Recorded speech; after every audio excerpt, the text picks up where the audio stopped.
বর্ষাকাল এলে অনেকেরই চুল পড়া বেড়ে যায়।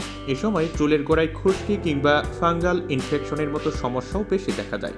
এর প্রধান কারণ হলো বৃষ্টির দিনের স্যাঁতসেঁতে পরিবেশ, সেই সঙ্গে অনেক সময় বৃষ্টিতে ভেজার পর মাথা না শুকানোর কারণেও এমনটা হয়ে থাকে। চুলের গোড়া না শুকালে খুশকি বা ফাঙ্গাল ইনফেকশন হতে পারে, তাই বর্ষাকালে চুলের যত্নে বিশেষ সচেতন হতেই হবে। বিশেষজ্ঞরা বলছেন বর্ষাকালে চারপাশে আর্দ্রতা বেশি থাকে, যে কারণে আমাদের স্কাল্প তৈলাক্ত হয়ে যায়। এর ফলে ভেঙে যেতে পারে চুল।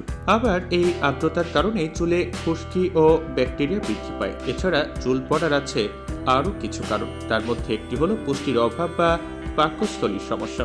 আবার কিছু ভুল অভ্যাসও আপনার চুল পড়ার পরিমাণ বাড়িয়ে দিতে পারে।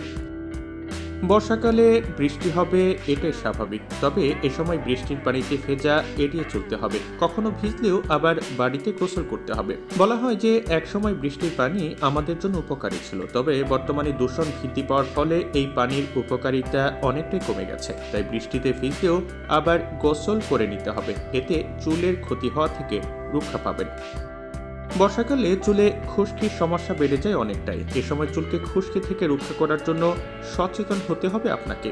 চুলের গোড়ায় যেন ময়লা না জমে বা অপরিষ্কার না থাকে সেদিকে খেয়াল রাখুন।